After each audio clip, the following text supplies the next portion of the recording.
한국 손흥민 빼고 누가 있냐? 인프라를 죄다 손흥민 하나만 밀어준 거 아니야? 영국 축구가 세계 최강이라던 영국의 고교 축구부가 마지못해 한국에 도착했습니다. 그들은 한국의 식당 너머로 보이는 한국인들이 땀을 흘리며 뜨거운 음식을 먹는 장면을 보고 미개하다며 코웃음을 쳤는데요. 그런데 한국 고교 축구부에서 단 하루를 보낸 후 충격에 빠졌습니다. 이건 불가능하다. 한 달 후 영국으로 돌아간 그는 이렇게 고백했죠. 우리는 우물한 개구리였다. 손흥민이 왜 월드클래스가 됐는지 이제야 알겠다. 대체 무엇을 봤길래 이 오만한 소년이 완전히 변했을까요? 그 충격적인 이야기 지금 바로 시작합니다. 안녕하세요. 제 이름은 올리버 벤틀리고 저는 17살에 맨체스터의 한 고등학교에서 축구팀 주장을 맡고 있습니다. 어릴 때부터 맨체스터 유나이티드의 열렬한 팬이었고 언젠가는 올드 트래포드 잔디를 밟는 게 꿈이었죠. 하지만 최근 들어 저는 그 꿈이 점점 멀어지는 것을 느끼고 있었습니다. 우리 학교 축구팀의 현실은 정말 처참했거든요. 일단 제대로 된 훈련장이 없었습니다. 유일한 잔디 구장은 크리켓팀이 우선권을 가지고 있었고 우리는 그들이 사용하지 않을 때만 겨우 빌려 쓸 수 있었죠. 그마저도 영국 특유의 끝없는 비 때문에 일주일에 한두 번 사용하면 다행이었습니다. 올리버, 오늘도 훈련 취소야. 구장이 완전히 물에 잠겼어. 코치님의 문자를 받을 때마다 한숨이 나왔습니다. 이번 달만 해도 벌써 12번째 취소였으니까요. 더 한심한 건 시설 상태였습니다. 탈의실은 곰팡이 냄새가 진동했고 샤워실은 온수가 나오지 않아 차가운 물로 씻어야 했습니다. 골대 그물은 찢어진 지 몇 달이 됐는데도 교체할 예산이 없다며 그대로 방치되어 있었고요. 이게 축구 종주국의 유스 시스템이라고? 팀 동료들도 하나둘 축구를 포기하기 시작했습니다. 작년에 함께 뛰었던 친구 중 절반이 이미 팀을 떠났죠. 올리버, 너도 현실을 봐. 우리 같은 평범한 애들이 프로가 될 확률이 몇 퍼센트나 되겠어? 떠나는 친구의 말이 가슴에 비수처럼 박혔습니다. 하지만 반박할 수가 없었어요. 실제로 우리 학교에서 프로팀에 스카우트된 선수는 지난 10년간 단 한 명도 없었으니까요. 이런 환경에서 저는 점점 지쳐가고 있었습니다. 특히 텔레비전에서 손흥민 같은 선수들을 볼 때마다 부러움과 함께 의문이 들었습니다. 어떻게 아시아 선수가 프리미어리그 득점왕이 될 수 있지? 그때만 해도 저는 손흥민이 특별한 재능을 타고났거나 독일에서 자랐기 때문에 가능했을 거라고 생각했죠. 한국이라는 나라의 축구 시스템에 대해서는 전혀 몰랐고 알고 싶지도 않았습니다. 그러던 어느 날 비가 억수같이 쏟아지는 전형적인 맨체스터의 오후였습니다. 또다시 훈련이 취소되어 집에서 축구 게임이나 하고 있을 때 아버지가 거실로 들어오셨죠. 올리버, 잠깐 얘기 좀 하자. 내가 한국 지사로 발령이 났다. 석 달 정도 서울에서 일하게 될 것 같은데 너도 같이 가는 게 어떻겠니? 한국 교육부에서 하는 국제 청소년 축구 교류 프로그램도 있대. 저는 즉시 고개를 저었습니다. 한국에서 축구를요? 아빠, 농담하지 마세요. 거기가 축구로 뭐가 유명한데요? 손흥민 하나 빼면 아무것도 없잖아요. 제 반응에 아버지는 한숨을 쉬며 노트북을 가져오셨습니다. 그리고 유튜브에서 영상 하나를 틀어주셨죠. 한국 고등학교 축구 선수권 대회 결승전이라는 제목이었습니다. 처음엔 시큰둥하게 보기 시작했는데 몇 초 지나지 않아 눈을 비비게 되었습니다. 경기장이 가득 차 있었거든요. 이거 진짜예요? 고등학교 경기에 이렇게 많은 사람이? 2,000명이 넘는다더라. 티켓도 매진이래. 믿을 수가 없었습니다. 우리 학교 경기는 부모님들도 안 오시는데 한국에서는 2,000명이 고등학생 경기를 보러 온다고요? 학교에 가서 친구들에게 얘기했더니 반응은 예상대로였습니다. K리그는 은퇴한 유럽 선수들 요양소 아니야? 손흥민도 사실 독일 선수나 마찬가지지. 친구들의 조롱에 더욱 하기 싫어졌습니다. 하지만 아버지는 이미 신청을 해놓으셨더군요. 일단 가보고 판단해. 안 맞으면 중간에 그만둬도 돼. 결국 저는 반강제로 한국행 비행기에 올라야 했습니다. 12시간의 비행시간 내내 불만스러웠죠.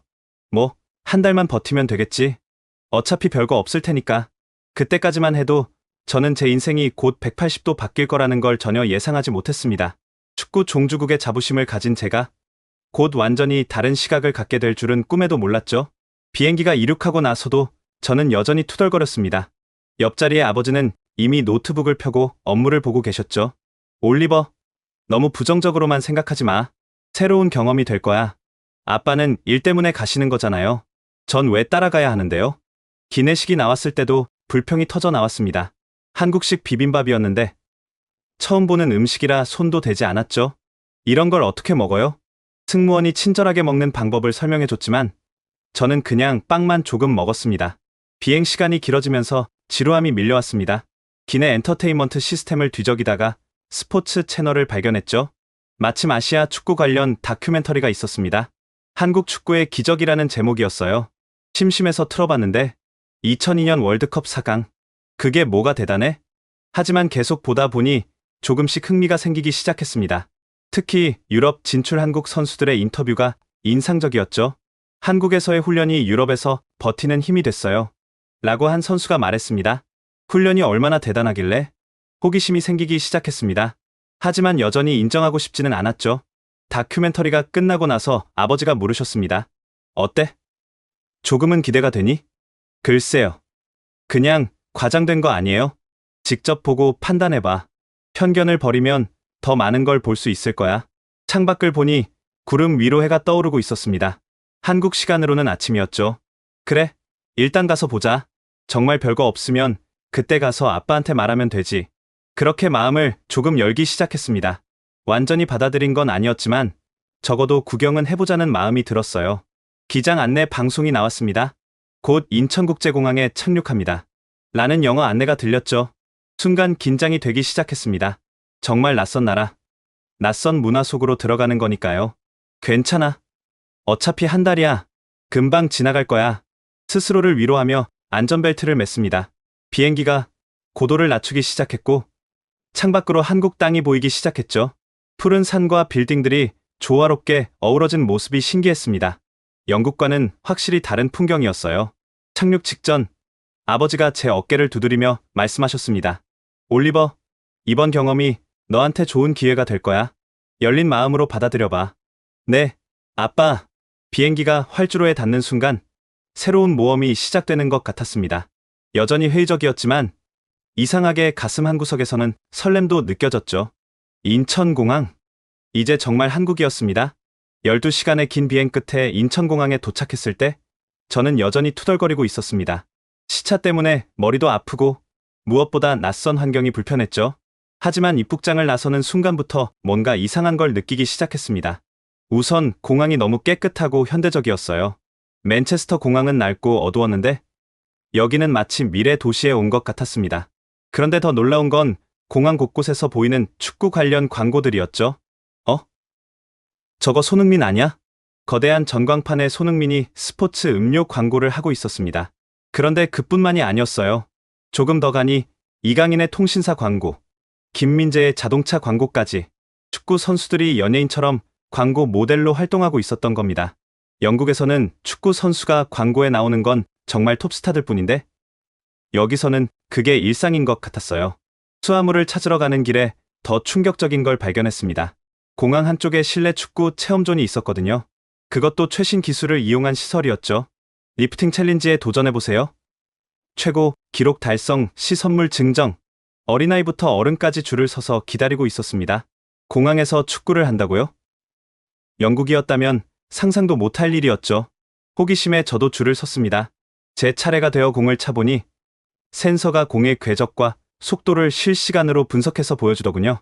심지어 발목 각도와 임팩트 지점까지 짚어주며 개선점을 알려줬습니다. 우와, 외국인인데 실력이 좋으시네요. 축구 선수세요? 직원이 영어로 물어왔습니다. 제가 영국에서 온 고등학교 축구 선수라고 하니 눈을 반짝이더군요. 정말요? 그럼 한국 축구 문화 많이 경험하고 가세요.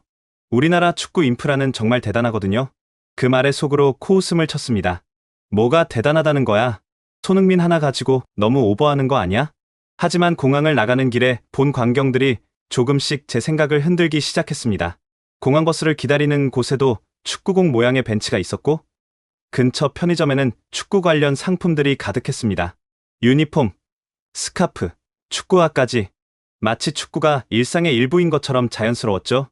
특히 인상적이었던 건 가족 단위 여행객들이었습니다. 아이들이 축구공을 들고 다니는 게 너무나 자연스러워 보였고 부모님들도 그걸 당연하게 여기는 것 같았어요. 아빠, 호텔 가면 축구하자. 그래, 호텔에도 축구장 있대. 거기서 실컷 찾아. 옆에서 들린 한국 가족의 대화였습니다. 호텔에 축구장이 있다고요? 버스를 타고 서울로 가는 동안 창밖 풍경도 신기했습니다. 고속도로 휴게소에도 미니 축구장이 보였고 아파트 단지마다 축구 골대가 설치된 운동장이 있었죠. 이 나라는 정말 축구를 좋아하는구나. 하지만 여전히 인정하고 싶지 않았습니다. 시설이 많다고 해서 축구를 잘하는 건 아니니까요. 영국은 비록 시설은 낡았어도 전통과 노하우가 있다고 스스로를 위안했죠. 숙소에 도착해서 짐을 풀고 창밖을 보니 저 멀리 불 켜진 축구장이 보였습니다. 시계를 보니 저녁 9시. 이 시간에도 누군가는 축구를 하고 있는 거였죠. 내일부터 한국 고등학교 축구부 훈련이라 갑자기 긴장이 되기 시작했습니다. 과연 어떤 경험이 저를 기다리고 있을까요? 그저 시간이나 때우다 오려던 마음가짐이 조금씩 바뀌고 있었습니다. 공항에서부터 받은 작은 충격들이 쌓여서 내일 있을 본격적인 훈련에 대한 호기심으로 변하고 있었던 거죠. 하지만 그때 저는 아직 몰랐습니다. 인천공항에서 받은 충격은 정말 빙산의 일각에 불과했다는 걸, 진짜 충격은 다음 날부터 시작될 거라는 걸 말이죠. 다음 날 아침, 저는 프로그램 담당자와 함께 서울의 한 고등학교로 향했습니다. 차 안에서 담당자가 말했죠. 오늘 가는 학교는 특별히 유명한 축구 명문고는 아니에요. 그냥 평범한 수준의 학교죠. 평범한 수준이라는 말에 안심이 되면서도 한편으로는 실망스러웠습니다. 그런데 학교 정문에 들어서는 순간 저는 할 말을 잃고 말았어요. 이게 고등학교 맞아요? 눈앞에 펼쳐진 광경이 믿기지 않았습니다. 우선 축구부 전용 건물이 따로 있었어요.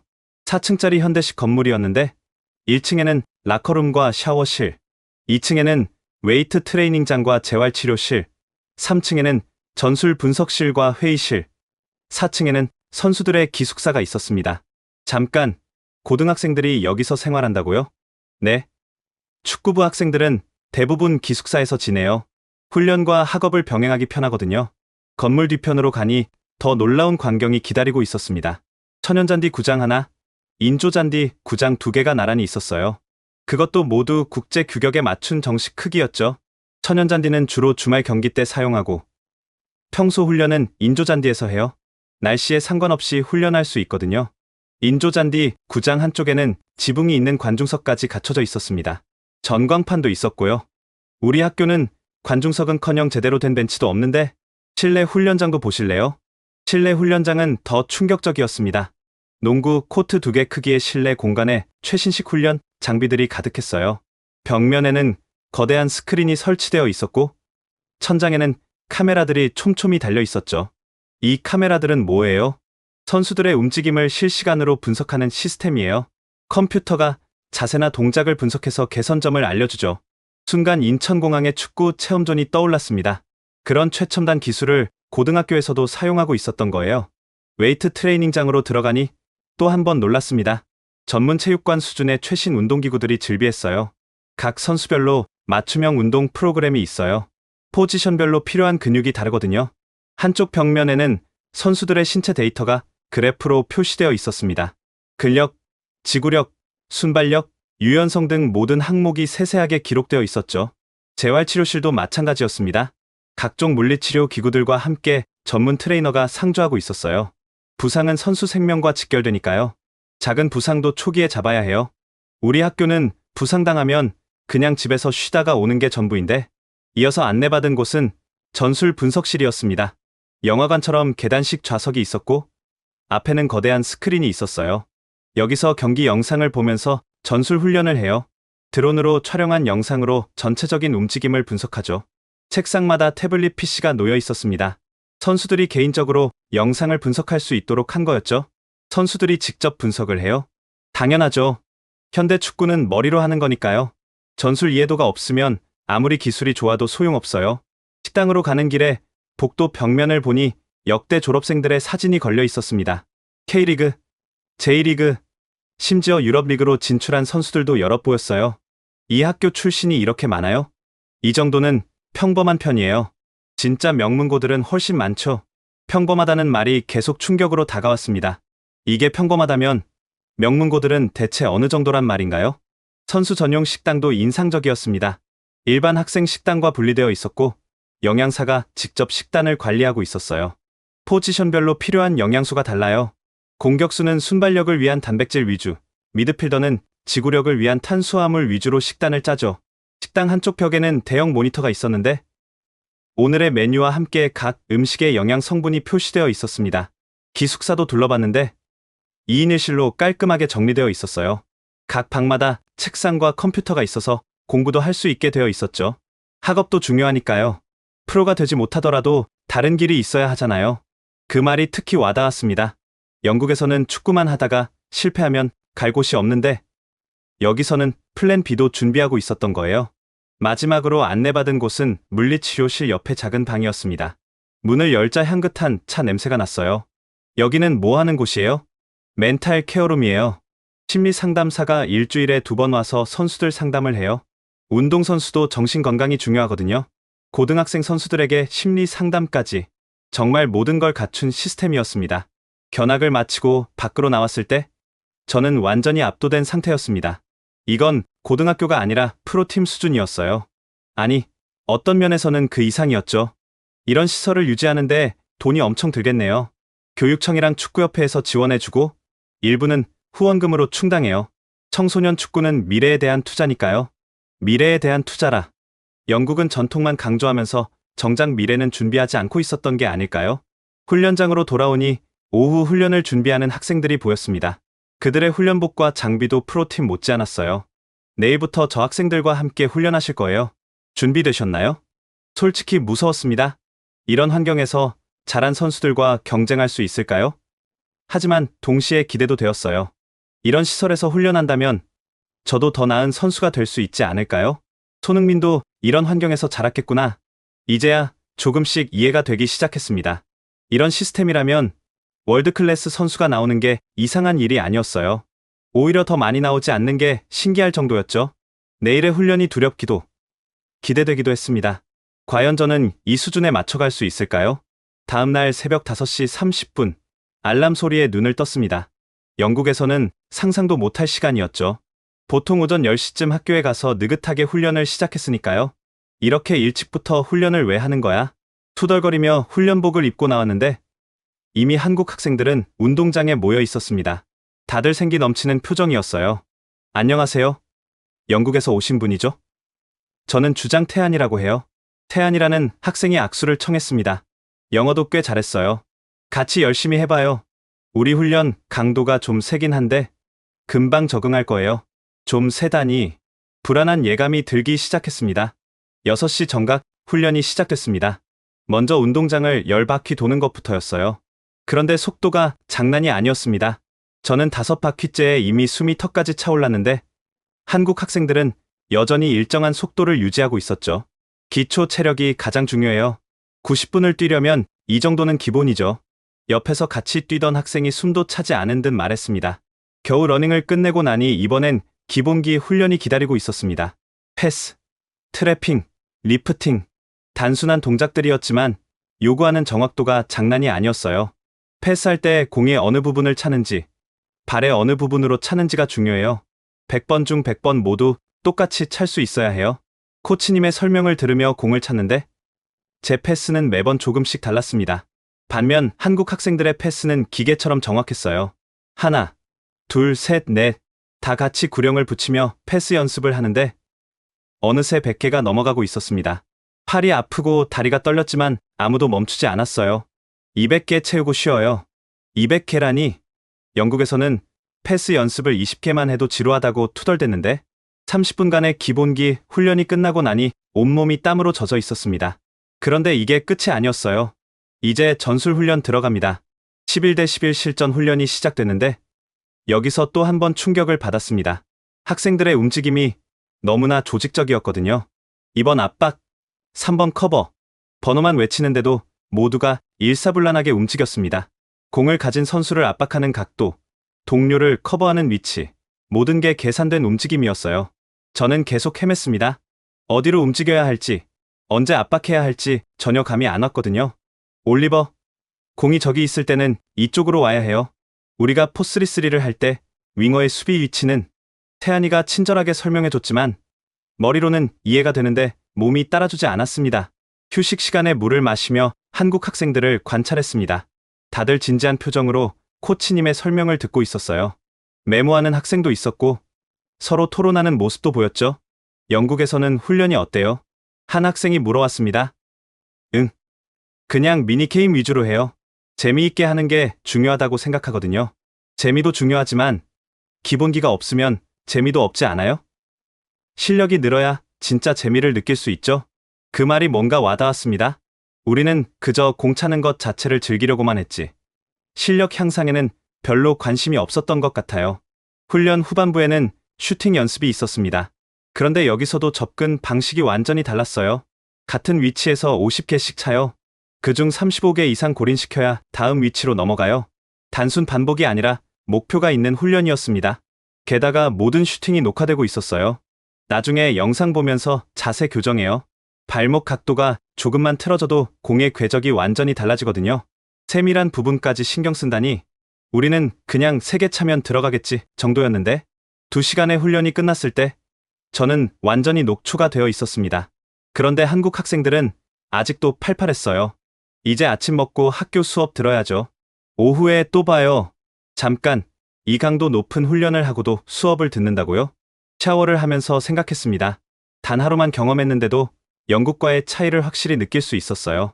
우리는 재능과 신체 조건만 믿고 대충 훈련했지만 여기서는 과학적이고 체계적으로 접근하고 있었습니다. 기본기를 얼마나 중요하게 생각하는지, 그리고 그것을 위해 얼마나 많은 노력을 기울이는지를 봤죠. 손흥민이 프리미어리그에서 그렇게 잘하는 이유가 있었구나. 드리블 하나, 패스 하나에도 수만 번의 반복 훈련이 숨어 있었던 겁니다. 화려한 개인기 뒤에는 지루할 정도로 반복된 기본기 훈련이 있었던 거죠. 오전 훈련만으로도 많은 걸 배웠지만 동시에 좌절감도 들었습니다. 이렇게 큰 격차를 어떻게 따라잡을 수 있을까요? 하지만 한편으로는 오기도 생겼습니다. 한 달이라는 시간 동안 최대한 많이 배워가고 싶었어요. 이런 기회가 다시 올지 모르니까요. 식당으로 가면서 태연이가 말했습니다. 처음엔 다 힘들어요. 저도 중학교 때 처음 와서 울면서 훈련했거든요. 근데 하다 보면 늘어요. 그때 느끼는 성취감이 정말 대단하죠. 그래, 일단은 버텨보자. 어차피 여기까지 왔으니 뭐라도 얻어가야지. 그렇게 마음을 다잡으며 식당으로 향했습니다. 오후 훈련이 기다리고 있었으니까요. 오후 훈련을 마치고 나니 온몸이 납덩이처럼 무거웠습니다. 영국에서는 한 번도 경험해보지 못한 강도였죠. 그저 숙소로 돌아가 쓰러지고 싶었는데 태안이와 친구들이 다가왔습니다. 올리버, 우리랑 저녁 먹으러 갈래요? 운동 후엔 제대로 먹어야 해요. 솔직히 입맛이 없었지만 한국 문화를 경험하러 왔으니 따라가기로 했죠. 그런데 식당에 도착해서 또 한 번 당황했습니다. 감자탕이요? 이 더위에 뜨거운 국물을? 밖은 35도가 넘는 폭염이었어요. 당연히 시원한 음료나 아이스크림을 기대했는데 펄펄 끓는 감자탕이라니? 한국에는 이열치열이라는 말이 있어요. 더울 때 뜨거운 걸 먹으면 오히려 시원해진다는 뜻이죠. 말이 안 되는 소리였습니다. 영국에서는 더우면 차가운 맥주를 마시는 게 상식이었으니까요. 큰 냄비가 테이블에 올라왔는데 김이 모락모락 피어올랐습니다. 빨간 국물에 큼직한 뼈다귀들이 들어있었죠. 일단 한번 먹어봐요. 처음엔 이상해도 먹다 보면 이해할 거예요. 반신반의하며 숟가락을 들었습니다.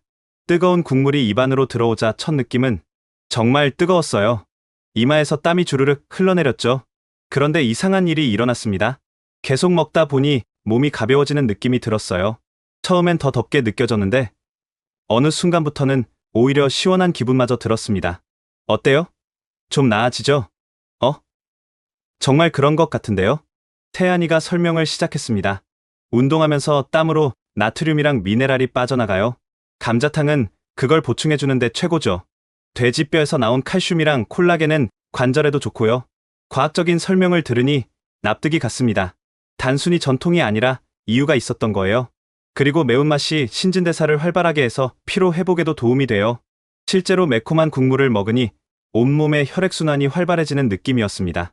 훈련으로 뭉친 근육들이 서서히 풀리는 것 같았어요. 영국에서는 운동 후에 뭘 먹어요? 그냥 프로틴 쉐이크 정도? 아니면 펍에 가서 맥주 마시고. 맥주요? 운동 후에? 한국 학생들이 놀란 표정을 지었습니다. 알코올은 근육 회복을 방해해요. 특히 성장기에는 더 안 좋죠. 맞는 말이었습니다. 우리는 그런 걸 전혀 신경 쓰지 않았어요. 그저 운동 후 맥주 한 잔이 전통처럼 여겨졌으니까요. 감자뼈를 뜯으며 이야기를 나누다 보니 어느새 친해진 기분이 들었습니다. 손흥민 선수도 이런 거 먹고 컸나요? 당연하죠. 한국 선수들은 다 이런 음식 먹으면서 체력 키웠어요. 삼계탕, 설렁탕, 갈비탕, 다 운동선수들한테 좋은 음식이죠. 그러고 보니 한국 선수들이 90분 내내 지치지 않고 뛰는 이유가 있었던 것 같습니다. 단순히 훈련량만의 문제가 아니라 식습관도 영향을 미쳤던 거죠. 근데 진짜 신기한 건 아무리 더운 날에도 이런 뜨거운 음식을 먹으면 에어컨 없어도 버틸 수 있어요. 정말요? 네. 체온 조절 능력이 좋아진다고 해야 하나? 우리 할아버지는 한여름에도 에어컨 안 켜고 사세요. 문득 영국의 여름이 떠올랐습니다. 30도만 넘어도 다들 헉헉대며 힘들어했는데 여기서는 35도가 넘어도 일상생활을 하고 있었죠. 식사를 마치고 나니 정말로 몸 상태가 좋아진 걸 느낄 수 있었습니다. 아침에 그렇게 힘들었던 게 거짓말 같았어요. 이제 숙소로 갈래요? 아니면 더 구경할래요? 더 구경하고 싶어요. 피곤했지만 한국의 축구 문화를 더 경험하고 싶었습니다. 식당을 나와 걷다가 근처 학교 운동장에서 불이 켜진 걸 봤습니다. 저녁 8시가 넘었는데도 초등학생들이 축구를 하고 있었어요. 저 나이부터 이렇게 늦게까지 운동해요? 축구 좋아하는 애들은 맨날 저래요. 부모님들도 응원하고요. 실제로 운동장 주변에는 부모님들이 앉아서 아이들을 지켜보고 있었습니다. 우리 아들도 저 나이부터 시작했어요. 손흥민 같은 선수가 되고 싶대요. 옆에 계신 어머니가 자랑스럽게 말씀하셨습니다. 영국에서는 축구가 계급 스포츠였어요. 중산층 이상은 크리켓이나 럭비를 선호했고 축구는 노동자 계급의 스포츠라는 인식이 있었죠. 하지만 여기서는 모든 계층이 축구를 즐기고 있었습니다. 한국에서는 축구가 정말 인기 있는 스포츠인가 봐요. 인기도 있지만 더 중요한 건 시스템이 잘 되어 있다는 거예요. 어디서든 축구를 할 수 있고 제대로 배울 수 있으니까요. 태안이의 말이 맞았습니다. 인프라가 있으니 사람들이 즐길 수 있고 즐기는 사람이 많으니 저변이 넓어지고 그 중에서 재능 있는 선수들이 나오는 선순환 구조였죠. 숙소로 돌아가는 길에 편의점에 들렀는데 여기서도 놀라운 걸 발견했습니다. 스포츠 음료 종류가 엄청나게 많았어요. 그것도 각각 다른 기능을 가진 제품들이었죠. 이건 운동 전, 이건 운동 중, 이건 운동 후 마시는 거예요. 성분이 다 달라요. 한국이 얼마나 스포츠 과학에 진심인지 다시 한번 느꼈습니다. 작은 것 하나하나에도 과학적 근거가 있었어요. 숙소에 도착해서 침대에 누웠을 때 오늘 하루가 참 길게 느껴졌습니다. 새벽 훈련부터 저녁 식사까지 모든 게 새로운 경험이었죠. 특히 이열치열이라는 개념이 인상 깊었습니다. 단순히 음식뿐만 아니라 삶의 철학 같았어요. 어려움을 피하는 게 아니라 정면으로 맞서는 자세. 그게 한국 축구의 힘이 아닐까 싶었습니다. 내일도 새벽 훈련이 기다리고 있었지만 이상하게 기대가 되었습니다. 오늘보다는 조금 더 나아질 수 있을 것 같았거든요. 한국에 온 지 일주일째 되는 토요일, 드디어 실제 고교 리그 경기를 볼 기회가 왔습니다. 우리 학교 팀이 서울의 다른 고등학교와 경기가 있었거든요. 경기장까지 팀버스로 가요. 올리버도 같이 가죠. 팀버스라니. 우리 학교는 그런 거 없어서 부모님 차나 대중교통으로 각자 가야 했는데 버스 안에서 선수들은 이어폰을 끼고 집중하고 있었습니다. 어떤 학생은 태블릿으로 상대팀 영상을 보고 있었고 어떤 학생은 명상을 하고 있었죠. 프로 선수들 같은 루틴이었어요. 경기장에 도착했을 때 저는 내 눈을 의심했습니다. 이게 고등학교 경기 맞아요? 관중석에 사람들이 가득했습니다. 대충 봐도 500명은 넘어 보였어요. 양팀 응원단이 현수막을 걸고 응원 도구를 준비하고 있었죠. 오늘은 좀 적은 편이에요. 중요한 경기는 1000명도 넘게 와요. 적은 편이라고요? 우리 학교 경기는 부모님 합쳐서 20명 오면 많이 온 거였는데 더 놀라운 건 중계 시설이었습니다. 방송 카메라가 여러 대 설치되어 있었고 해설 부스도 있었어요. 이 경기가 TV에 나가요? 케이블 스포츠 채널에서 중계해요. 유튜브로도 생중계하고요. 고등학교 축구를 TV로 중계한다니 영국에서는 FA컵 같은 특별한 경우가 아니면 있을 수 없는 일이었죠. 경기장 시설도 훌륭했습니다. 전자 전광판, 잔디 상태, 조명 시설 모두 준프로 수준이었어요. 저기 봐요. 스카우터들이에요. 태안이가 가리킨 곳을 보니 정장 입은 사람들이 노트북을 펴고 앉아 있었습니다. 프로 구단 스카우터들이 매 경기 와요. 좋은 선수 먼저 점 찍으려고요. 이 정도면 거의 프로 2군 리그 수준이었습니다. 곧 선수들이 입장했는데 응원단의 함성이 대단했어요. 북과 응원가, 구호가 체계적으로 준비되어 있었죠. 와, 이게 고등학교 경기 응원이라고? 각 학교마다 전통 응원가가 있어요. 졸업한 선배들도 와서 응원하고요. 실제로 다양한 연령대의 사람들이 응원석에 있었습니다. 학교에 대한 자부심이 대단해 보였어요. 경기가 시작되자 또 한 번 놀랐습니다. 수준이 상상 이상이었거든요. 패스의 정확도, 움직임의 조직력, 개인기까지. 솔직히 영국 고교 축구보다 훨씬 높은 수준이었어요. 특히 전술 이해도가 놀라웠습니다. 3-4-3에서 4-2-3-1으로 변경, 경기 중에 포메이션을 바꾸는데 모든 선수가 일사불란하게 움직였습니다. 이건 정말 오랜 훈련 없이는 불가능한 일이었죠. 상대팀 10번 선수가 특히 눈에 띄었습니다. 드리블, 패스, 슈팅 모두 수준급이었어요. 저 선수 이미 프로 구단이랑 계약했대요. 졸업하면 바로 K리그로 가요. 고등학생이 벌써 프로 계약을? 실력 있으면 고2 때부터도 계약해요. 대학 거치지 않고 바로 프로 가는 애들도 많고요. 영국도 비슷한 시스템이 있긴 하지만 극소수 엘리트만 가능한 일이었어요. 여기서는 훨씬 많은 기회가 있는 것 같았습니다. 전반전이 끝나고 하프타임에는 치어리더 공연도 있었습니다. 완전히 미니 프로 경기 같았어요. 이 모든 게 학교에서 지원하는 거예요. 학교랑 지역 기업들이 후원해요. 우리 지역 자랑거리니까요. 지역 사회와 학교가 하나가 되어 청소년 축구를 지원하는 시스템이었습니다. 후반전에 우리 학교가 역전골을 넣었을 때 관중석이 폭발했습니다. 골, 골, 골. 500명이 넘는 사람들이 일제히 일어나 환호했어요. 선수들도 세레머니를 하며 관중들에게 인사했죠. 이 순간만큼은 그들이 진짜 프로 선수 같았습니다. 경기는 2대1로 우리 학교가 승리했습니다. 경기 후 양팀 선수들이 악수하는 모습도 인상적이었어요. 승부에 관계없이 서로를 존중하는 모습이 보기 좋았습니다. 경기 끝나고 상대팀이랑 같이 식사해요. 친목도 중요하거든요. 경쟁자이면서도 동료라는 인식이 있는 것 같았습니다. 영국에서는 라이벌 학교끼리 으르렁대기만 했는데 경기장을 나오면서 기자들이 선수들을 인터뷰하는 모습도 봤습니다. 오늘 경기 소감이 어떠세요? 상대가 강해서 힘들었지만 팀원들이 잘해줘서 이길 수 있었습니다. 17살 고등학생이 프로처럼 인터뷰하는 모습이 신기했어요. 돌아오는 버스 안에서 코치님이 바로 경기 분석을 시작했습니다. 태블릿으로 주요 장면을 보여주며 피드백을 주더군요. 전반 15분의 측면 수비가 흔들렸어. 다음엔 더 집중하자. 선수들도 진지하게 듣고 질문하고 토론했습니다. 이긴 경기였는데도 만족하지 않고 더 나아지려고 노력하는 모습이 인상적이었어요.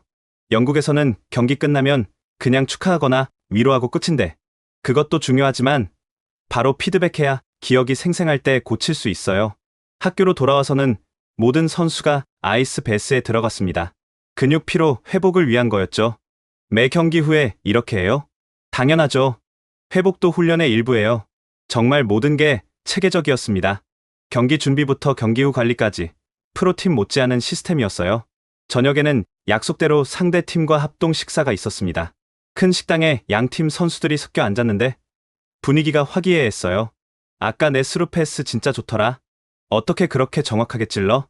매일 연습하는 거지 뭐. 너희 팀 압박도 장난 아니던데?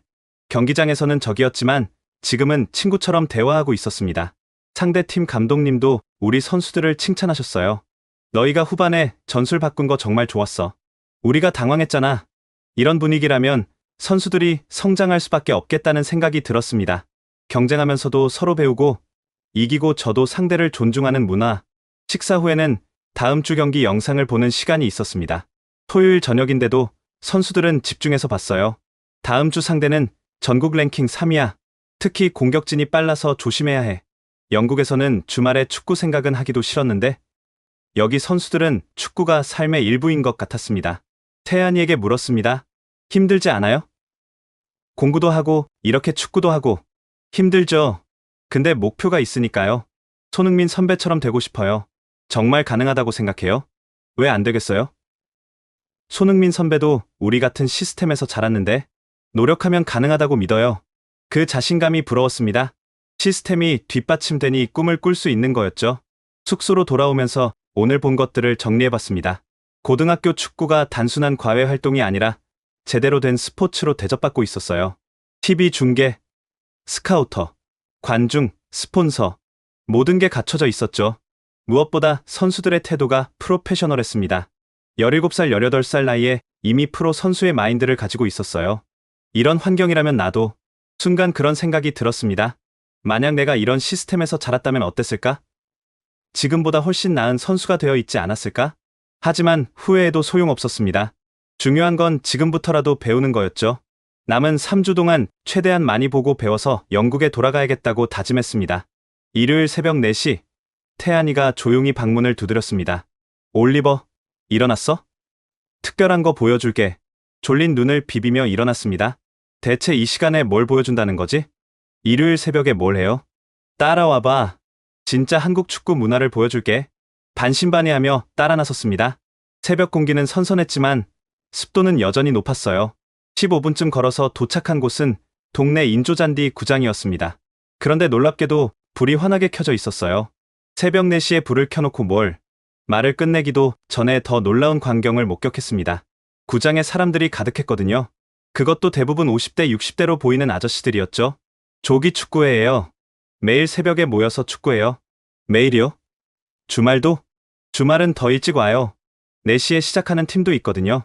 믿기지 않았습니다. 영국에서는 일요일 오전 11시 경기도 너무 이르다고 투덜댔는데 가까이 가서 보니 더 놀라웠습니다.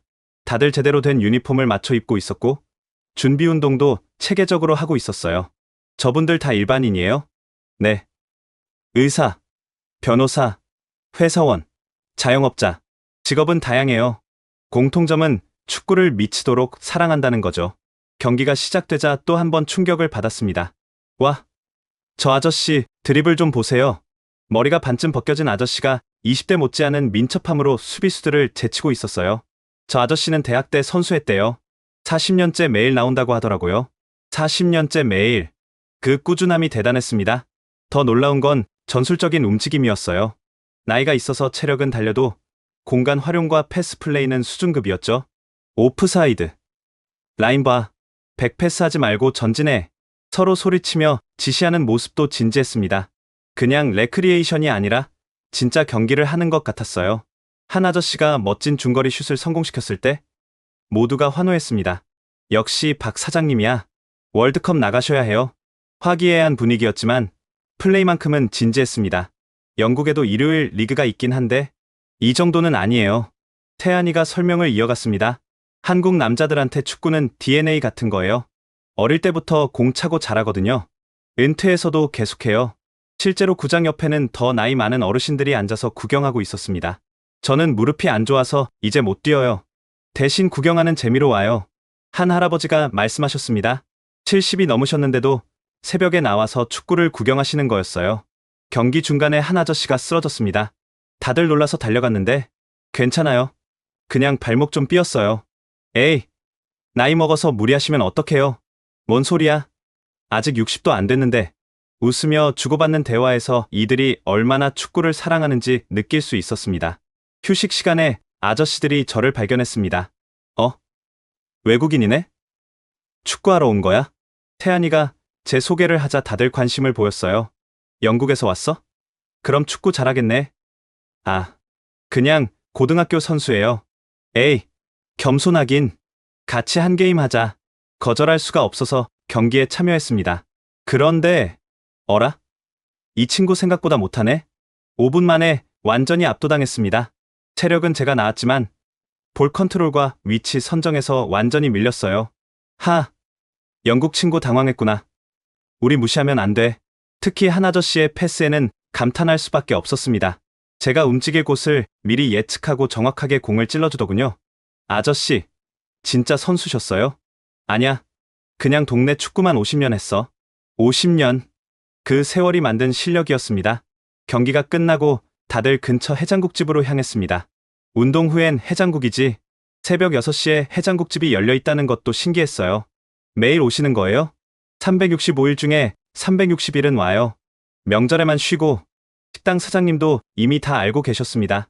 오늘도 선지해장국 20인분이죠? 네. 그리고 우리 영국 친구 것도 하나 추가요.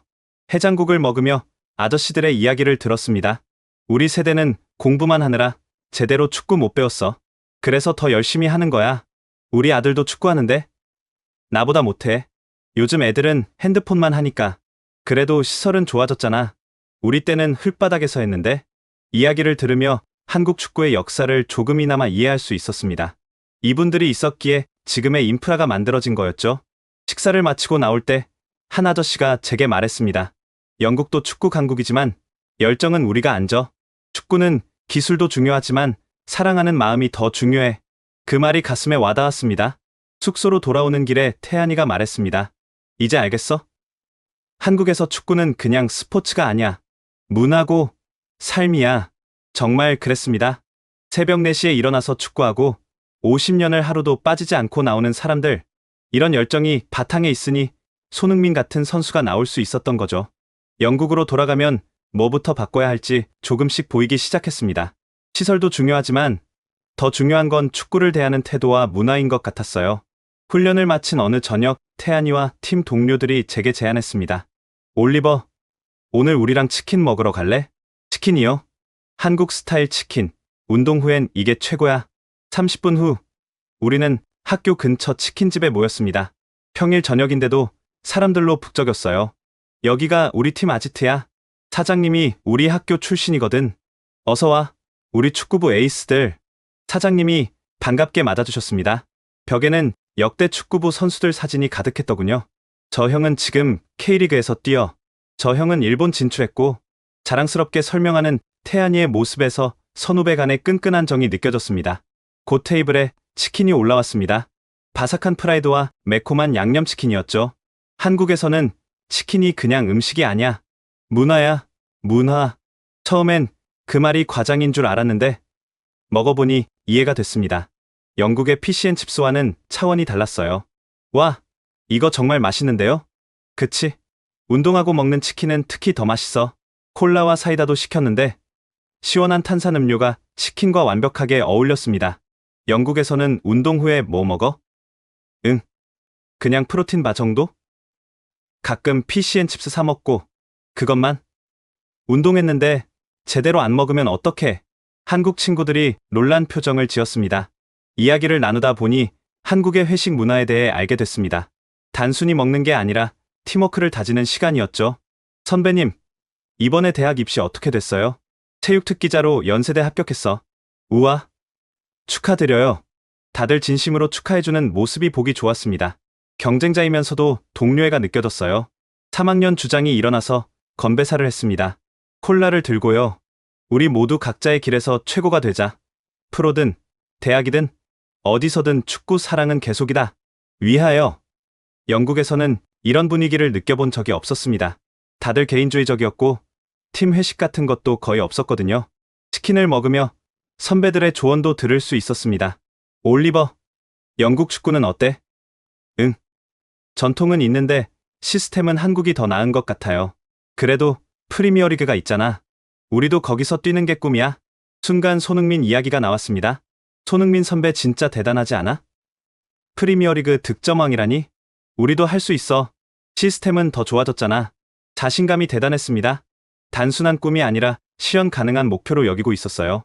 흥미로운 건 치킨을 먹으면서도 축구 이야기가 끊이지 않았다는 거예요. 오늘 훈련 때 내 스루 패스 타이밍 진짜 좋았어. 고맙긴 한데 받을 때 퍼스트 터치가 커서 아쉬웠어. 그건 이렇게 하면 돼. 자연스럽게 전술 토론으로 이어졌습니다. 놀면서도 축구 생각을 하는 거였죠. 사장님이 서비스로 떡볶이를 주셨습니다. 우리 축구부 애들은 특별 서비스야. 열심히 해서 프로 되면 사인해줘야 해. 이런 지역 사회의 응원도 선수들에게는 큰 힘이 될 것 같았습니다. 밤 10시가 넘어서야 자리가 끝났습니다. 그런데 놀라운 건 일부 선수들이 다시 운동하러 간다는 거였어요. 지금부터 개인 훈련할 거야. 올리버도 할래? 이 시간에요? 24시간 풋살장 있잖아. 소화도 시킬 겸 가볍게 공 차러 가자. 정말 축구에 미친 사람들이었습니다. 치킨을 먹고도 또 운동을 하러 가다니 풋살장에 도착하니 정말로 사람들이 있었습니다. 새벽까지 운영하는 실내 풋살장이 여러 개 있다는 것도 놀라웠죠. 한국에서는 정말 24시간 축구가 가능하네요. 그럼 하고 싶을 때 할 수 있어야지. 1시간 정도 가볍게 풋살을 하고 나니 몸이 개운했습니다. 치킨의 느끼함도 사라지고 컨디션이 오히려 좋아진 느낌이었어요. 숙소로 돌아가는 길에 태안이가 말했습니다. 어때? 한국의 운동 문화? 정말 특별해요. 운동도 열심히, 놀기도 열심히. 그게 한국 스타일이야. 일할 때 일하고, 놀 때 놀고, 그래야 오래 할 수 있어. 맞는 말이었습니다. 영국에서는 훈련만 하다가 지쳐서 그만두는 친구들이 많았는데, 여기서는 즐기면서 하니까 더 오래 할 수 있는 것 같았어요. 특히 인상 깊었던 건 선후배 간의 끈끈한 관계였습니다. 졸업한 선배들도 자주 와서 후배들을 응원하고 조언해주고 때로는 용돈도 주고 갔다고 하더군요. 우리도 나중에 성공하면 후배들 도와줄 거야. 그게 전통이거든. 이런 문화가 한국 축구의 또 다른 힘인 것 같았습니다. 혼자가 아니라 함께 성장하는 문화. 내일은 또 새벽 훈련이 기다리고 있었지만 이상하게 피곤하지 않았습니다. 오히려 내일이 기대됐어요. 이런 분위기에서 훈련한다면 힘들어도 즐길 수 있을 것 같았거든요. 한국에 온 지 2주째 점심시간에 또 한 번 놀라운 경험을 했습니다. 축구부 전용 식당에서의 일이었죠. 올리버, 오늘 메뉴 봤어? 너한테 특별식 나온대. 특별식이라니 무슨 소리인가 싶어서 따라갔더니 영양사 선생님이 기다리고 계셨습니다. 올리버 학생이죠? 2주간의 신체 데이터를 분석해봤는데 근육량 대비 체지방률이 좀 높네요. 오늘부터 맞춤 식단 제공할게요. 순간 당황했습니다. 제 신체 데이터를 분석했다고요? 매일 아침 인바디 측정하잖아요. 그 데이터를 바탕으로 개인별 영양 관리를 해요. 맞아요. 매일 아침 체중계 같은 기계에 올라갔는데 그게 단순한 체중계가 아니었던 거죠. 제 앞에 놓인 식판을 보고 또 놀랐습니다. 일반 학생들과 메뉴가 달랐어요. 탄수화물은 줄이고 단백질은 늘렸어요. 채소도 종류별로 다양하게 넣었고요. 더 놀라운 건 식판 옆에 놓인 태블릿이었습니다. 여기 보세요. 오늘 식사의 영양 성분이에요. 칼로리, 단백질, 탄수화물, 지방, 비타민까지 다 표시돼 있죠. 영국 학교 급식이 떠올랐습니다. 기름진 피시앤칩스, 설탕 범벅 디저트, 탄산음료, 영양이라곤 전혀 고려하지 않은 메뉴들이었죠. 포지션별로도 식단이 달라요? 당연하죠. 골키퍼는 순발력, 미드필더는 지구력, 공격수는 스피드. 필요한 영양소가 다 달라요. 실제로 주변을 보니 선수들마다 미묘하게 다른 메뉴를 먹고 있었습니다. 태안이가 설명을 덧붙였어요. 처음엔 나도 귀찮았는데 확실히 몸이 달라지더라. 피로도도 줄고 부상도 덜 나고. 식사 중간에 영양사 선생님이 다시 오셨습니다. 올리버, 영국 음식이 그리우면 말해요. 건강한 방식으로 만들어 줄 수 있어요. 아, 괜찮습니다. 한국 음식 너무 맛있어요. 그래도 가끔은 고향 음식이 그리울 거예요. 선수들 정신 건강도 중요하거든요. 정신 건강까지 고려한다니 정말 섬세한 관리였습니다. 식사 후에는 의무적으로 과일을 먹어야 했습니다. 비타민 보충이에요. 과일도 그날그날 다르게 제공해요. 오늘은 수박, 포도, 방울토마토였습니다. 다 먹고 나니 확실히 몸이 가벼운 느낌이었어요. 영국에서는 운동 후에 그냥 프로틴 쉐이크만 마셔요. 프로틴도 중요하지만 자연식품이 최고죠. 여기도 보충제 먹긴 하지만 기본은 식사예요. 오후 훈련 전에는 간식 시간이 있었습니다. 이것도 그냥 주는 게 아니었어요. 오늘은 고구마랑 바나나, 훈련 1시간 전에 먹으면 에너지원으로 딱 좋아요. 간식 먹으면서 영양 교육도 받았습니다. 왜 고구마를 먹는지 알아요? 고합 탄수화물이라 천천히 에너지로 바뀌거든요. 단순당은 금방 떨어져요. 이런 교육을 받으니 자연스럽게 영양에 대한 지식이 쌓였습니다. 저녁 식사 때는 더 놀라운 일이 있었습니다. 올리버, 오늘 훈련 강도가 높았으니 저녁은 특별 메뉴예요. 삼계탕이 나왔습니다. 그런데 일반 삼계탕과는 달랐어요. 인삼을 2배로 넣고 대추랑 밤도 추가했어요. 피로 회복에 최고죠. 옆에서 먹던 수비수 선배가 말했습니다. 나는 무릎이 안 좋아서 콜라겐 많은 족발이야. 영양사쌤이 따로 준비해 주셨어. 개인의 컨디션까지 고려한 맞춤 식단이었습니다. 이 모든 게 무료예요. 학교에서 지원하죠. 선수는 국가의 자산이니까. 그 말이 인상 깊었습니다. 영국에서는 그저 학생일 뿐인데 여기서는 미래의 자산으로 대우받고 있었어요. 일주일에 한 번은 영양 상담도 있었습니다. 올리버, 이번 주 컨디션은 어땠어요? 훈련은 잘 따라가는데? 가끔 어지러워요. 철분이 부족한 것 같네요. 이번 주는 소고기 위주로 메뉴 짜줄게요. 이렇게 세심한 관리를 받으니 몸 상태가 눈에 띄게 좋아졌습니다. 2주 만에 체지방은 2kg 줄고 근육은 1kg 늘었어요. 영국 돌아가면 이런 관리 못 받을 텐데. 그래서 영양 일지 써주려고요. 한국식 스포츠 영양관리법이에요. 영양사 선생님이 노트를 건네주셨습니다. 제가 먹은 모든 메뉴와 영양 성분, 그리고 레시피까지 적혀 있었어요. 이걸 참고해서 영국에서도 관리하세요. 음식이 선수를 만들어요. 정말 감동적이었습니다. 단순히 먹이는 게 아니라 교육하고 스스로 관리할 수 있도록 도와주는 시스템. 마지막 주에는 요리 실습도 있었습니다. 선수도 기본적인 요리는 할 줄 알아야 해요. 프로 되면 혼자 지낼 때가 많거든요. 닭가슴살 요리, 현미밥 짓기, 간단한 샐러드 만들기 등을 배웠습니다. 이제야 깨달았습니다. 한국이 작은 체구에도 불구하고 체력적으로 뒤지지 않는 이유를 과학적인 영양 관리가 바탕에 있었던 거죠. 손흥민이 90분 내내 뛸 수 있는 것도 이런 시스템에서 자랐기 때문이 아닐까요? 드디어 기다리던 날이 왔습니다. 한국 고등학교 팀과 우리 영국 선수들의 친선 경기. 한 달간 훈련한 성과를 보여줄 시간이었죠. 경기 전날 밤, 저는 자신감에 차 있었습니다. 한 달간 한국식 훈련을 받았고 실력도 늘었다고 생각했거든요. 무엇보다 영국 축구의 자존심을 보여주고 싶었습니다. 경기 당일 아침, 라커룸 분위기는 사뭇 달랐습니다. 영국 선수들은 음악을 크게 틀고 춤추며 긴장을 풀고 있었어요. 반면 한국 선수들은 조용히 전술 노트를 보며 집중하고 있었죠. 쟤들 너무 긴장한 거 아냐? 우리가 이길 것 같은데. 팀 동료 조지가 자신만만하게 말했습니다. 경기장에 나가니 또 놀랐습니다. 평일 오전인데도 관중석에 사람들이 꽤 있었어요. 학교 관계자들, 다른 학생들, 심지어 스카우터로 보이는 사람들까지. 그냥 친선 경기인데 왜 이렇게 많이 왔어? 한국에서는 모든 경기가 중요해. 친선 경기도 실전이야. 태안이의 말에 살짝 긴장이 되기 시작했습니다. 휘슬이 울리고 경기가 시작됐습니다. 처음 5분은 괜찮았어요. 우리의 피지컬이 통하는 것 같았거든요. 하지만 10분이 지나면서 뭔가 이상했습니다. 공을 잡을 수가 없었어요.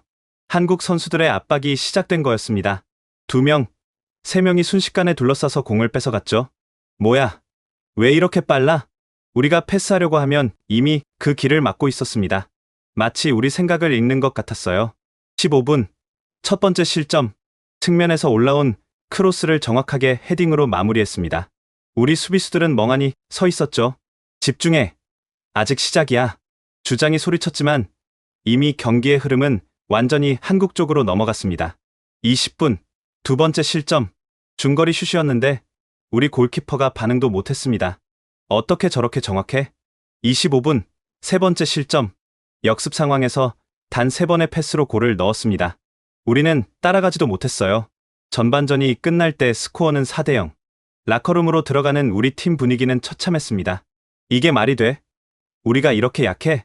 쟤들이 너무 잘하는 거야. 무슨 프로 같아? 코치님도 할 말이 없으셨는지 그저 후반전에는 최선을 다하자라고만 하셨어요. 후반전이 시작되고 더 절망적인 일이 벌어졌습니다. 한국 팀이 선수를 대거 교체한 거예요. 1군 빼고 2군 넣는 거야. 경험 쌓으라고. 태안이가 미안한 듯 설명했습니다. 2군이라고 얕봤는데 그들도 만만치 않았어요. 오히려 더 열심히 뛰었죠. 뭔가 증명하려는 듯이. 가장 충격적인 건 체력 차이였습니다. 후반 30분이 지나면서 우리는 거의 걷고 있었어요. 반면 한국 선수들은 여전히 전력 질주를 하고 있었죠. 어떻게? 아직도 뛸 수가. 숨이 턱까지 차서 말도 제대로 못했습니다. 마지막 10분은 정말 지옥이었어요.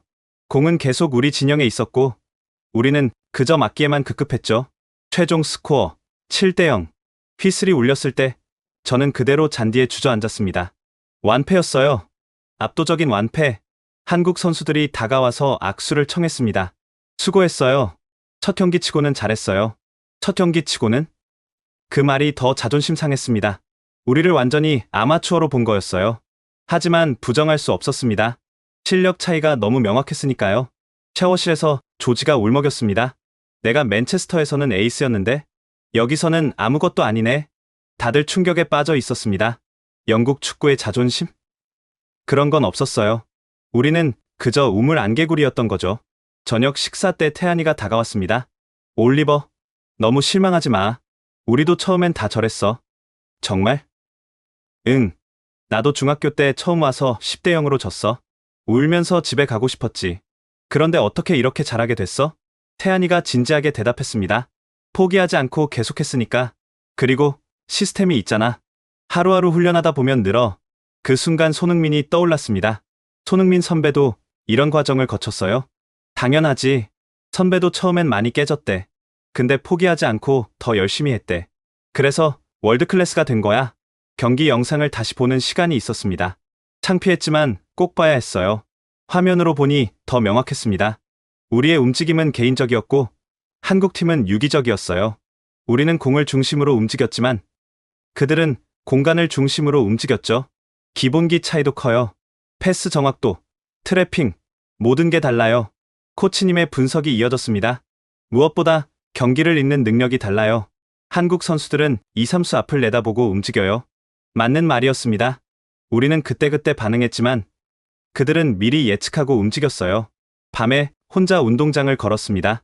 한 달 동안 정말 열심히 했다고 생각했는데 아직 갈 길이 멀었구나 싶었어요. 하지만 이상하게 포기하고 싶지는 않았습니다. 오히려 더 강해지고 싶은 마음이 들었어요. 이 시스템에서 계속 훈련하면 나도 저렇게 될 수 있을까? 내일부터 남은 일주일 더 열심히 해야겠다고 다짐했습니다. 영국으로 돌아가서도 오늘의 패배를 잊지 않고 계속 노력해야겠다고. 완패했지만 오히려 더 큰 걸 얻은 것 같았습니다. 진짜 축구가 뭔지, 그리고 내가 얼마나 더 성장할 수 있는지를 본 거니까요. 친선 경기 완패 후 일주일, 한국에서의 마지막 주가 시작됐습니다. 그동안 저는 미친 듯이 훈련에 매달렸어요. 새벽 훈련에 제일 먼저 나가고 제일 늦게까지 남았죠. 마지막 날 아침, 감독님이 저를 따로 부르셨습니다. 올리버, 잠깐 이야기 좀 하자. 감독실로 따라가니 차가 준비되어 있었습니다. 한국 전통차라고 하더군요. 한 달 동안 정말 열심히 했어. 특히 경기 후에 더 열심히 하는 모습이 인상적이었어. 감사합니다. 하지만 아직 많이 부족해요. 감독님이 미소를 지으셨습니다. 그걸 아는 게 중요해. 자, 이제 한국 축구의 진짜 비밀을 알려주게. 순간 귀가 쫑긋해졌습니다. 뭔가 특별한 훈련법이 있는 건가? 사실 비밀 같은 건 없어. 네. 우리가 하는 건 다 알려진 방법들이야. 기본기 훈련, 체력 훈련, 전술 훈련. 특별한 게 없어. 솔직히 실망스러웠습니다. 뭔가 비법이 있을 줄 알았는데 감독님이 말을 이었습니다. 진짜 비밀은 이거야. 특별한 방법을 찾지 않는 것. 그냥 기본에 충실하게 매일매일 꾸준히 하는 것. 그게 다예요? 그게 다야. 하지만 그게 제일 어려워. 창밖을 가리키며 감독님이 말씀하셨습니다. 저 운동장 봐. 20년 전이나 지금이나 똑같은 훈련을 해. 패스, 트래핑, 슈팅. 달라진 건 하나야. 더 진지하게, 더 꾸준히 한다는 것. 이어서 손흥민 이야기가 나왔습니다. 손흥민이 왜 성공했는지 알아? 재능이 뛰어나서요? 재능도 있지. 하지만 더 중요한 건 태도야. 기본기를 소홀히 하지 않는 태도. 항상 더 나아지려는 태도. 감독님이 서랍에서 노트를 꺼내 보여주셨습니다. 손흥민이 고등학생 때 썼던 훈련 일지였어요. 매일 패스 500개, 슈팅 200개, 리프팅 1000개. 하루도 빠지지 않고 했어. 일지를 보니 정말 하루도 빠진 날이 없었습니다. 명절에도, 생일에도. 이게 비밀이야. 남들이 하루 쉴 때 하루 더 하고, 남들이 100개 할 때 101개 하는 것. 갑자기 지난 한 달이 떠올랐습니다. 한국 선수들의 훈련 태도, 새벽부터 밤까지 축구만 생각하는 모습들. 영국 선수들은 재능을 너무 믿어.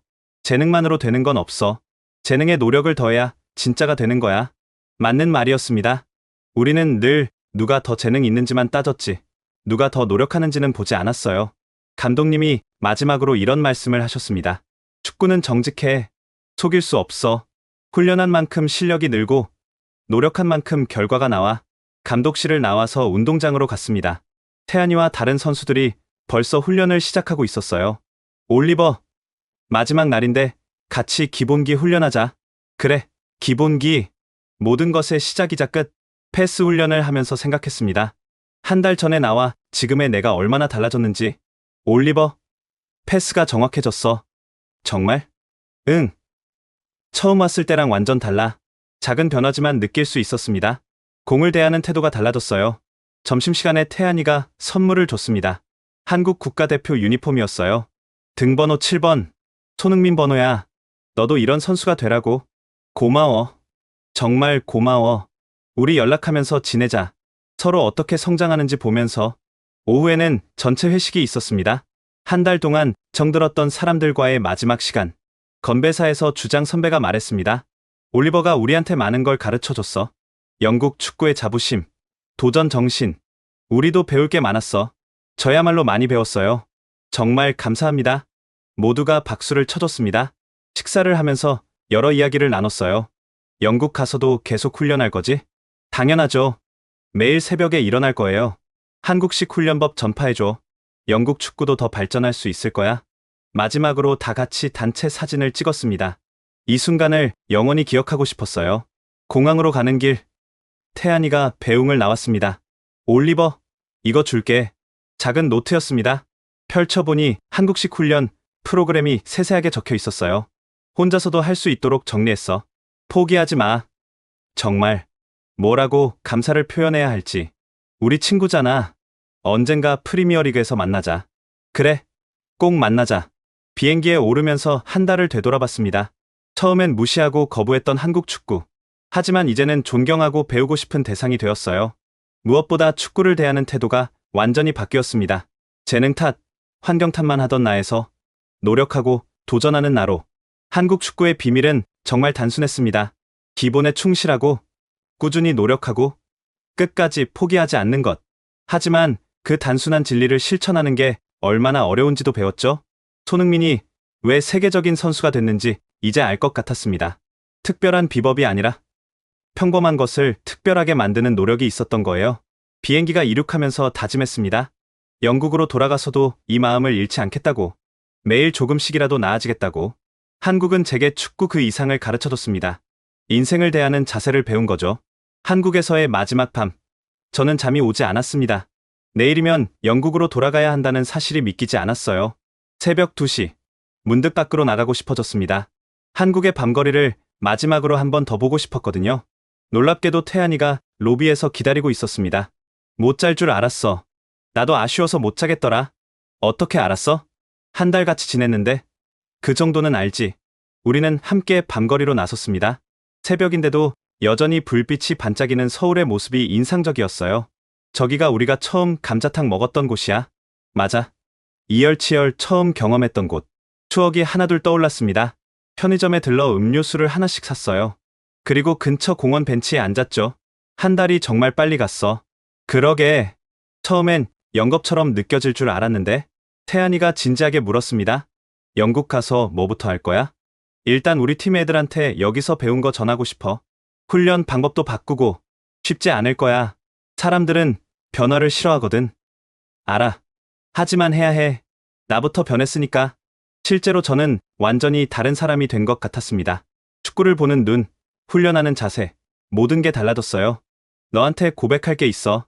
태안이가 말했습니다. 사실 처음에 너가 왔을 때 별로였어. 또 잘난 척하는 유럽 애 왔구나 싶었거든. 그랬구나. 근데 너 진짜 대단해. 편견을 버리고 배우려고 노력하는 모습이 멋있었어. 나야말로 편견이 많았어. 한국을 완전히 무시했으니까 우리는 서로를 보며 웃었습니다. 앞으로 계획은? 일단 A레벨 시험 준비하면서 축구도 계속할 거야. 대학 가서도 축구는 놓지 않을 거고. 프로의 꿈은 아직 있어. 이제는 불가능하다고 생각하지 않아. 노력하면 되니까. 태안이가 고개를 끄덕였습니다. 맞아. 포기하지 않으면 기회는 와. 새벽 3시가 넘어서야 숙소로 돌아왔습니다. 헤어지기 전에 태안이가 말했습니다. 이거 줄게. 작은 축구공 열쇠고리였습니다. 한국 기억하면서 힘들 때마다 봐. 우리가 응원하고 있다는 거 잊지 마. 고마워. 정말 고마워. 방으로 돌아와서 짐을 정리했습니다. 한국에서 산 것들이 꽤 많았어요. 훈련 장비, 축구 서적, 영양제. 그 중에서도 가장 소중한 건 훈련 일지였습니다. 매일 기록한 훈련 내용과 느낀 점들. 이게 제 보물이 될 것 같았어요. 마지막으로 한국 선수들이 써준 롤링페이퍼를 읽었습니다. 올리버, 영국 가서도 파이팅. 우리의 라이벌이 되어줘. 언젠가 EPL에서 만나자. 한국 축구 잊지 마. 눈물이 날 뻔했습니다. 한 달 만에 이렇게 정이 들 줄은 몰랐어요. 새벽 5시, 결국 잠들지 못하고 창밖을 봤습니다. 저 멀리 불 켜진 축구장이 보였어요. 한국에서는 지금도 누군가 축구를 하고 있겠지. 그 모습이 제게는 희망처럼 느껴졌습니다. 아침이 되고 공항으로 출발할 시간이 왔습니다. 로비에는 뜻밖에도 많은 사람들이 나와 있었어요. 감독님, 코치님들, 그리고 선수들 대부분이 배웅을 나온 거였습니다. 올리버, 좋은 선수가 될 거야. 확신해. 감독님의 말씀에 고개를 깊이 숙였습니다. 가르쳐 주신 것 잊지 않겠습니다. 감사합니다. 하나하나 인사를 나누는데 시간이 꽤 걸렸습니다. 모두가 따뜻한 말을 건네줬어요. 공항 버스에 오르기 전 마지막으로 뒤를 돌아봤습니다. 모두가 손을 흔들고 있었어요. 안녕. 한국, 꼭 다시 올게. 버스가 출발하면서 휴대폰이 울렸습니다. 태안이의 메시지였어요. 우리는 이제 시작이야. 각자의 자리에서 최고가 되자. 그리고 꼭 다시 만나자. 그래, 꼭 다시 만나자. 창밖으로 스쳐 지나가는 서울의 풍경을 보며 생각했습니다. 이 한 달이 제 인생을 어떻게 바꿔놓을지. 분명한 건 저는 이제 다른 사람이 되었다는 거였습니다. 한국이 준 가르침을 가슴에 품고 새로운 도전을 시작할 준비가 된 사람으로 인천공항을 떠난 지 12시간 후 저는 다시 맨체스터 공항에 도착했습니다. 같은 공항인데 완전히 다르게 보였어요. 어둡고 낡고 활기가 없었죠. 한 달 전에는 이게 정상이라고 생각했는데 집으로 가는 택시 안에서 창밖을 봤습니다. 비가 추적추적 내리고 있었어요. 전형적인 맨체스터의 날씨였죠.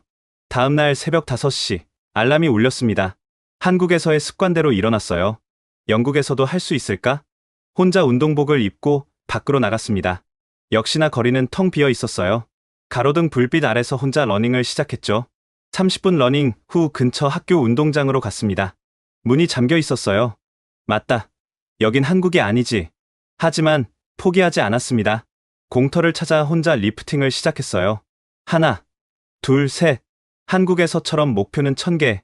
힘들었지만 멈추지 않았습니다. 일주일 후 학교 축구부 훈련이 시작됐습니다. 올리버, 한국은 어땠어? 친구들이 물었지만 대부분 장난스러운 투였어요. 김치만 먹었어? 태권도도 배웠어? 진지하게 들어주는 친구는 없었습니다. 첫 훈련 시간, 저는 코치님께 제안했습니다. 코치님, 기본기 훈련 시간을 늘리면 어떨까요? 기본기? 그런 지루한 걸 왜? 그냥 게임하자. 예상했던 반응이었습니다. 한국에서는 매일 2시간씩 기본기만. 여긴 한국이 아니야, 올리버. 코치님의 단호한 거절에 일단은 물러났습니다. 하지만 포기하진 않았어요. 훈련 후 몇몇 친구들에게 개별적으로 제안했습니다. 방과 후에 따로 훈련하지 않을래? 내가 한국에서 배운 거 알려줄게. 대부분은 거절했지만 2명이 관심을 보였어요. 잭과 톰이었죠. 진짜 효과 있어? 한 달 만에 내가 얼마나 변했는지 보여줄게. 다음날 방과 후 우리 셋은 운동장 구석에서 훈련을 시작했습니다. 패스 500개, 리프팅 1000개, 슈팅 200개. 이게 기본이야. 미쳤어. 그걸 언제 다 해? 하다 보면 돼. 믿어봐. 처음엔 정말 힘들었습니다. 20분도 안 돼서 잭이 포기했어요. 하지만 톰은 끝까지 따라왔죠. 2주가 지나자 변화가 보이기 시작했습니다. 팀 훈련에서 톰과 제 패스가 정확해진 걸 다들 느꼈어요. 너희 둘 뭐 먹었어? 갑자기 잘하네? 그때부터 한두 명씩 더 관심을 보이기 시작했습니다. 한 달 후, 방과 후 훈련에 참여하는 인원이 8명으로 늘었어요. 이제는 코치님도 무시할 수 없게 됐죠. 올리버, 내가 뭘 하는지 보고 있어. 괜찮은 것 같은데? 코치님도 한번 보러 오세요. 드디어 코치님이 우리 훈련을 보러 왔습니다. 그리고 놀란 표정을 지었죠. 이렇게 체계적으로 하고 있었어? 태안이가 정리해준 훈련 프로그램을 보여드렸습니다. 한국에서는 이게 기본이에요. 우리도 할 수 있어요. 다음 주부터 공식팀 훈련에 기본기 시간이 30분 추가됐습니다. 작은 변화였지만 시작이었죠. 석 달 후 지역 리그 경기가 있었습니다. 우리는 작년 준우승팀을 상대했는데 믿을 수 없어. 맨체스터 서쪽 고등학교가 이기다니. 3대1 승리. 작년에는 5대0으로 졌던 팀한테 이긴 거였어요. 올리버, 내 패스 정말 정확해졌어. 다들 노력한 결과야. 이 승리 후 학교 신문에 기사가 났습니다. 한국식 훈련법을 도입한 축구부의 변신이라는 제목으로 갑자기 다른 학교에서도 연락이 왔어요. 한국식 훈련법에 대해 알고 싶다고. 저는 작은 세미나를 열었습니다. 한국에서 찍은 영상들을 보여주며 설명했죠. 기본기가 전부예요. 그리고 포기하지 않는 마음. 6개월이 지난 지금 우리 학교는 지역 리그 1위를 달리고 있습니다. 더 놀라운 건 제 개인적인 변화였어요. 지역 선발팀에 뽑혔고 맨체스터 시티 유스팀 테스트 기회까지 얻었죠. 올리버, 1년 전과 완전히 다른 선수가 됐어. 스카우터의 말이었습니다. 매일 새벽 5시에 일어나는 건 여전히 힘들어요. 혼자 훈련하는 것도 외롭고요. 하지만 포기하지 않습니다. 한국에서 배운 가장 큰 교훈이니까요. 책상 위에는 태안이가 준 축구공 열쇠고리와 한국 국가대표 유니폼이 걸려 있어요. 힘들 때마다 그걸 보며 마음을 다잡죠. 최근에 태안이한테 연락이 왔습니다. 올리버, 나 U20 대표 됐어. 축하해. 나도 좋은 소식 있어. 맨시티 유스 테스트 받게 됐어. 대박, 역시 넌 해낼 줄 알았어. 우리는 여전히 매주 연락하며 서로를 격려합니다. 언젠가 큰 무대에서 만날 그날을 꿈꾸며 창밖을 보니 또 비가 내립니다. 하지만 이제는 다르게 보여요. 비가 와도 훈련은 계속됩니다. 실내에서, 체육관에서, 아니면 비를 맞으며라도 한국이 가르쳐준 건 시설이나 환경이 아니었어요. 마음가짐이었죠. 포기하지 않고 기본에 충실하고 매일 조금씩 나아가는 것. 내일도 새벽 5시에 일어날 겁니다. 그리고 언젠가는 꼭 프리미어리그 무대에 설 겁니다. 한국에서 배운 정신으로 영국 축구의 새로운 길을 만들어가면서 땡큐 코리아 and see you soon 태안 라고 영어로 말했습니다. 그렇게 속삭이며 오늘도 훈련 준비를 합니다. 지금까지 영국 소년 올리버가 한국에서 경험한 충격과 변화의 이야기 어떠셨나요? 편견을 버리고 배우려는 자세가 얼마나 큰 변화를 만들 수 있는지 보여주는 감동적인 사연이었습니다. 혹시 여러분 주변에도 한국의 우수성을 경험하고 놀란 외국인 친구가 있다면 이 영상을 공유해서 한국의 저력을 널리 알려주세요. 지금까지 감동 편지함이었습니다. 감사합니다.